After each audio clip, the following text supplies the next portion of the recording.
Hey, what's up, everybody? This is Charles Sabansu, and welcome you guys to another episode of the Dreamers Pro Show, where we cover everything from sports, hot topics, classic debates, and entertainment, and we give you guys a fresh perspective on things and how we see it.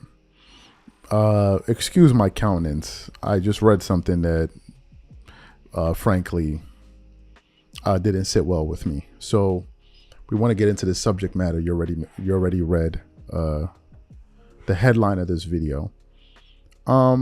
In today's show, we want to react to some accusations that have been levied at JJ Redick, because apparently he used a racial slur against his ex-girlfriend a number of years ago, and he apparently denied it. I don't even know where to begin. So I guess we'll just start from here. I want to read from an article that we got from Black Sports Online. And it has the following headline: JJ Redick's ex claim he called her the N-word with the ER and another word in an email. And he has the photos, and she provided the photos. And the article says, Los Angeles Clippers sharpshooter JJ Redick is still feeling the effects of a 2007 document he and ex-girlfriend Vanessa Lopez signed, in which he said she had decided to have an abortion. Good Lord. JJ Redick has always said Lopez had never been pregnant with a child fathered by him. If that was the case, why was he so clearly upset at her? Check out the emails JJ wrote to Vanessa Lopez. The emails may or may not include in a book currently being shopped by Lopez. So if you look at this image that we want to hold up for you, it has a date, Thursday, October 2007, from jredick4@mac.com to Chanel Lopez at hotmail.com. Forward response. He's responding. It says sent out Wednesday, September 26, 2007. And it goes, Greg, my brother-in-law left her a voicemail calling her a dirty N-word. We've got problems if that stupid bleep leaks it. What the F can we do? JJ. So that's what that email said there. I now want to get into JJ Redick's denial, because he actually ended up denying that any of this is true. But before we even get into what JJ Redick had to say, today's video is brought to you by our sponsor, PrizePicks, which is the largest daily fantasy sports platform in North America. PrizePicks is really simple. Instead of just selecting a team, you just select two or more players, pick more or less their projected stats, and then you place your entry. For example, this week, I'm selecting two entries: Stephen Curry for more than 25 points, and then I got Anthony Davis for more than 2 blocks, and Damian Lillard for more than 4 3-pointers made. PrizePicks is also the only daily sports platform with an injury insurance policy. So for example, if you have a player who gets injured in the first half and doesn't return to the second half, that player gets automatically rebooted. What I also love about PrizePicks is that it offers weekly promotions like Taco Tuesdays. Each Tuesday, PrizePicks discounts select player projections up to 25% to provide even more value. So go to prizepicks.com/CLNS and use code CLNS for a first deposit matchup up to $100. That's go to prizepicks.com/CLNS, use code CLNS for a first deposit match of up to $100. And remember, whenever you support this sponsor, you're supporting this channel. Thank you. So let me get into this article here. It's from Complex. It says, JJ Redick denies black woman's accusation that he called her the N-word to my face at Duke.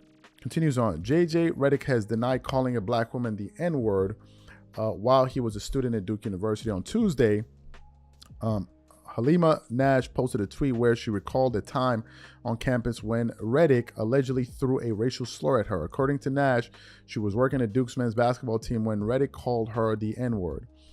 I've only been called the N-word to my face by a white man once in my life, and it was on the campus of Duke University while I was doing work with the basketball team, Nash wrote. And today he was named the new head coach of the Los Angeles Lakers. What a world. And then JJ Redick, I believe, his camp responded and denied everything per a TMZ report saying, no, it never happened. So apparently we have multiple situations here. We have an X, and then we have this situation here.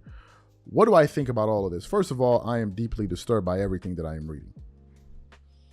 I am deeply disturbed by all of this. To be totally frank with you.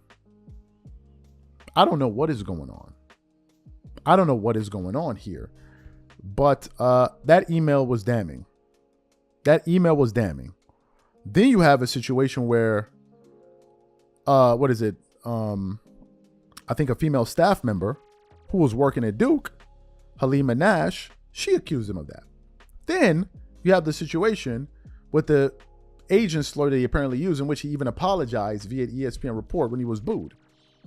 When he was during his time as a Philadelphia 76er. You know what? I don't know what to think about all of this. Because to me, it's not conclusive yet. Now, if this information was conclusive that, oh, he in fact did this, then we have a serious problem. A very, very, very serious problem here. This can't go unchecked. I don't believe in hate towards any group. Any group. I don't believe in hate towards Hispanics, African Americans, Italian Americans, Jews. That's just not me. I'm not into hate.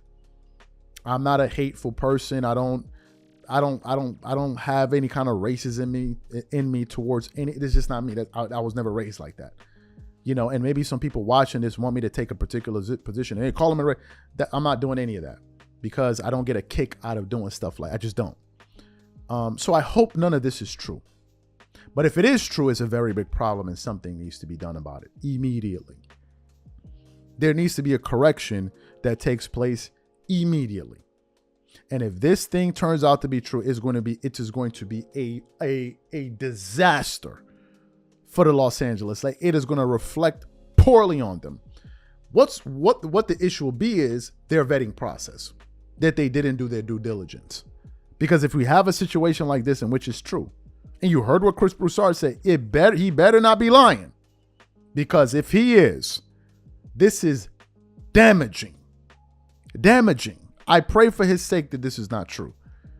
But now we have multiple instances with these type of things, and it's all along that same line of racial stuff. That's a problem. Because if it is true, he's already lost his locker room. It's over. It is absolutely over. And it needs to be made a bigger deal as they did with that Kyrie Irving situation. Because hate is hate. They tried to say Kyrie Irving was hateful and all of that. Well, Kyrie, all he did was put out a tweet. Here you have situations of people alleging that he said particular things about them. So it needs to be attacked with that same fervor that they did Kyrie Irving. And the first person I would expect to stand up and say something is LeBron James with his hypocritical ass. Because LeBron threw Kyrie under the bus and put it in reverse and ran over him, saying that you can't have situations like that when you say those type of things. That's what LeBron said, speaking against hate and prejudice. He better be the first one to stand up. You better not be mute on that situation. These are my thoughts. Whatever you guys think, please leave your thoughts and comments in the comment section. We'll catch you guys on the next show. Peace.